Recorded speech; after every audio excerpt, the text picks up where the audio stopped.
So the MotoGP title has been decided for 2008, but there are still 3 races left where the onus is purely on racing for the fun of it.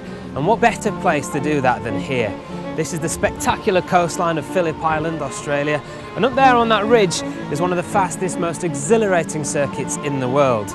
It's the perfect playground for MotoGP adrenaline junkies and a fitting backdrop to the artistry of our new, old world champion, Valentino Rossi.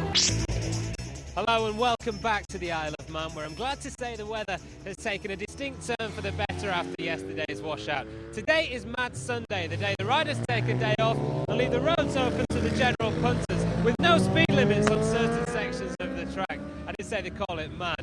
Craig Doyle, perhaps wisely, has taken the day off today, but not so Steve and Jamie. They'll be joining us later on to bring their own brand of madness to this mountain section. It all starts here, the Gooseneck Corner, which has been giving riders goosebumps since the TT circuit moved from the west of the island here to the mountain back in 1911.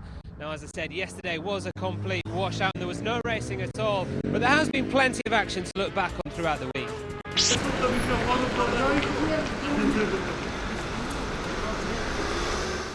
I don't know, eh? You wait donkey's years for a bit of fresh homegrown talent to turn up. And then 4 of them come along at once. Typical. Britain's latest generation of Grand Prix superstars have dug out their old bus passes to join me here at the British Transport Museum for a half-term report. Keane has spent over £40 million this season, but he's as uncompromising as ever. And in a summer of change, even big money signings could be shown the door. As a manager of a football club, I think I have every right to do that. If I feel players have took their eye off the ball or the attitude isn't what I think is required for a big club like Sunderland, we just move them on. I think it's common sense. Has being a manager made you realise some of the mistakes that you made as a player?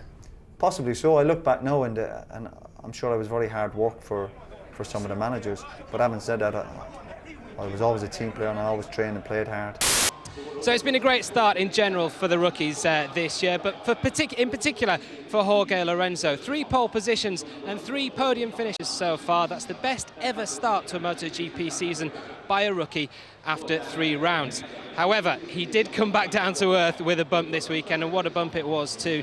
Lorenzo there on a cold tyre, coming through the chicane. The rear tyre comes round and it fires him into the air. A 2-metre elevation drop. That didn't help. He came down heavily on his ankles. You can see what Valentino Rossi thought to it. And Jorge Lorenzo, well, despite refracturing a bone in his left foot and causing severe tissue damage to his right ankle as well, he was back out on Friday morning. Reporting Matt Roberts.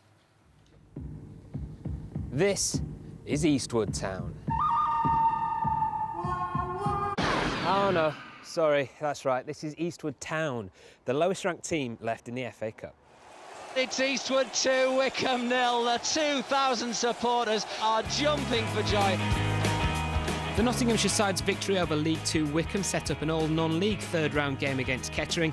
Not exactly the glamour tie they'd hoped for, but one that holds a genuine chance of going for a few dollars more in round 4.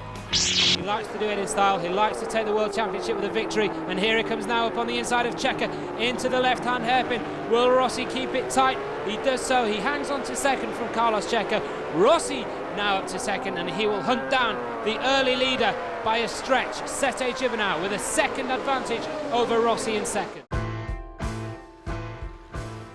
It's a calm, tranquil day here in West London. There's a new leaf on the tree. The walkers are out for a lunchtime stroll. The rowers are out on the river. Yes, spring is on its way.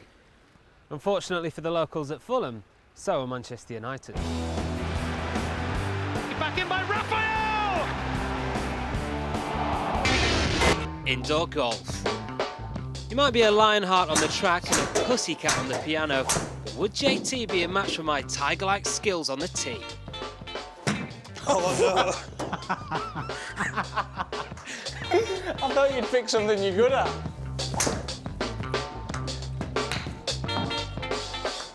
That's rubbish.